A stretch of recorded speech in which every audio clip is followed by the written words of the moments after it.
धरा पहुंचा शिखर आकाश बन गया, धरा देखती रही पुत्र इतिहास बन गया। ये न हिम्मत बिसारिए न हरि नाम, जाहि विधि राखे राम ताहि विधि रहिए, सीताराम कहिए। और नमस्कार, आप देख रहे हैं द पीके वर्ल्ड। आज हम जीरादेवी डॉक्टर राजेंद्र प्रसाद के घर पे उपस्थित हैं। आज उनका पुण्यतिथि है। देखिए यहाँ पे अभी तक कोई बड़े नेता यहाँ तक अभी नहीं पहुँचे हैं। यहाँ ग्रामीण है, इनसे हम बात कर देंगे। सबसे पहले आपका हमारे चैनल पर स्वागत है।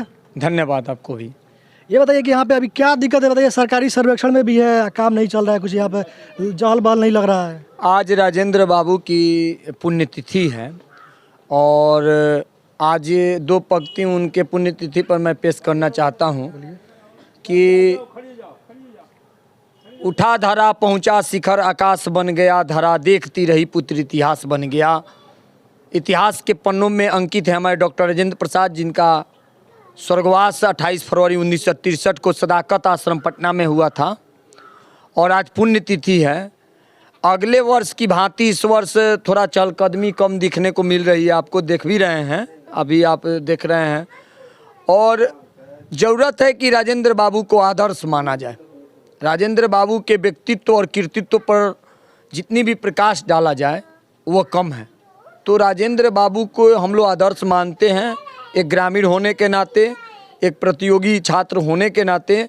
और राजेंद्र बाबू को जयंती और पुण्यतिथि दोनों में आकर के हम लोग पुष्प अर्पित करते हैं और करते रहेंगे। देखिए, इसके पहले इनका जन्मदिन था 3 दिसंबर को।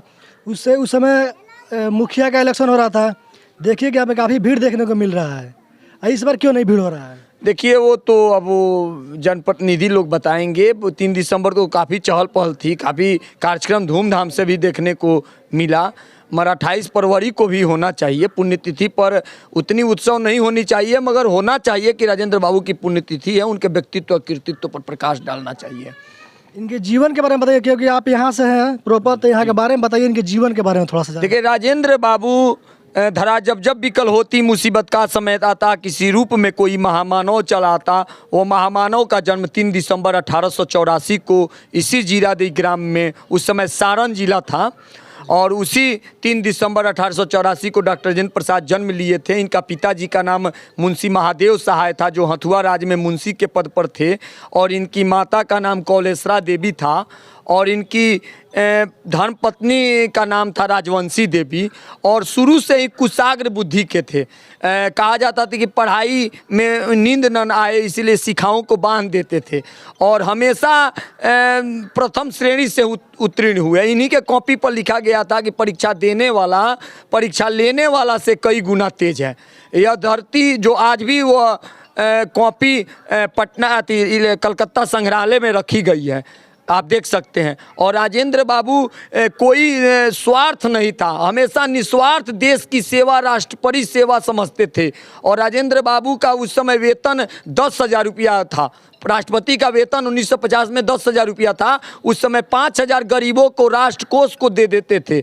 और हमेशा सदा जीवन उच्च विचार, एगो युक्ति थी इनकी जो सूर्य को दिया दिखाने का समान है, जो स्लोगन है वो खुद लिखे हुए थे कि हारिए न हिम्मत बिसारिए न हरि नाम, जाहि विधि राखे राम ताहि विधि रहिए, सीताराम कहिए। और एक बार की घटना है, जो वो ट्रेन में जा रहे थे, साधारण डिब्बे में ट्रेन में जा रहे थे, सामने वाला व्यक्ति सिगरेट पी रहा था, तो उसको मना किए डॉक्टर राजेंद्र प्रसाद।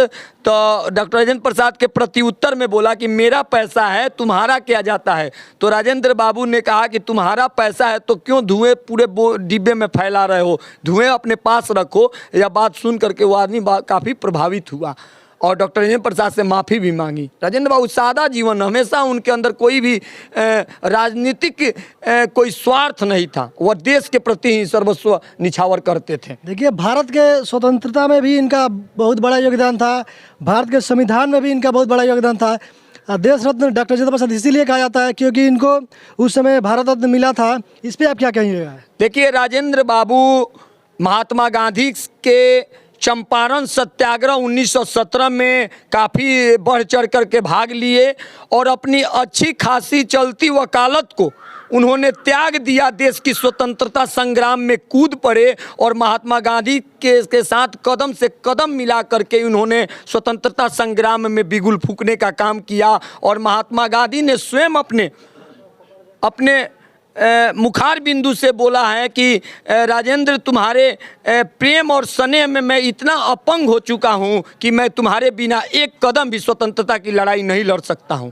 और बिहार के गांधी की संज्ञा डॉक्टर राजेंद्र प्रसाद को महात्मा गांधी ने दिया था, और डॉक्टर राजेंद्र प्रसाद हमेशा गांधी जी के आदर्श उनके मूल्यों को अपने जीवन में उतार करके स्वतंत्रता संग्राम के लिए उन्होंने लड़ाई लड़ी, और अंतरिम सरकार में उन्होंने फर्स्ट खाद्य और कृषि मंत्री के पद पर सुशोभित किया। उसके बाद इन्होंने प्रथम राष्ट्रपति के पद को भी सुशोभित करने का काम किए।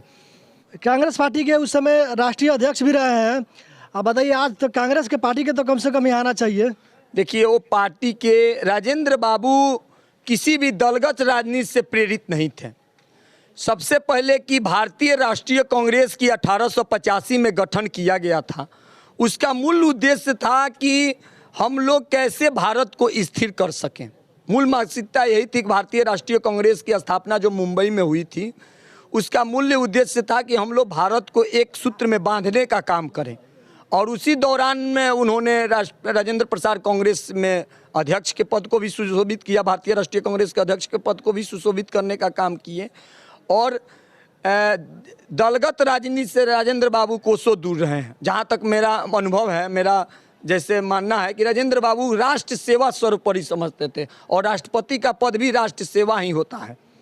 चलिए ठीक है, अपना परिचय दीजिए एक बार। मेरा नाम अभिषेक कुमार प्रसाद उर्फ गुड्डू जीरादी। मैं एक प्रतियोगी छात्र हूँ और राजेंद्र बाबू के आदर्श हमेशा बनाया हूँ और आदर्श बनाया रहूँगा।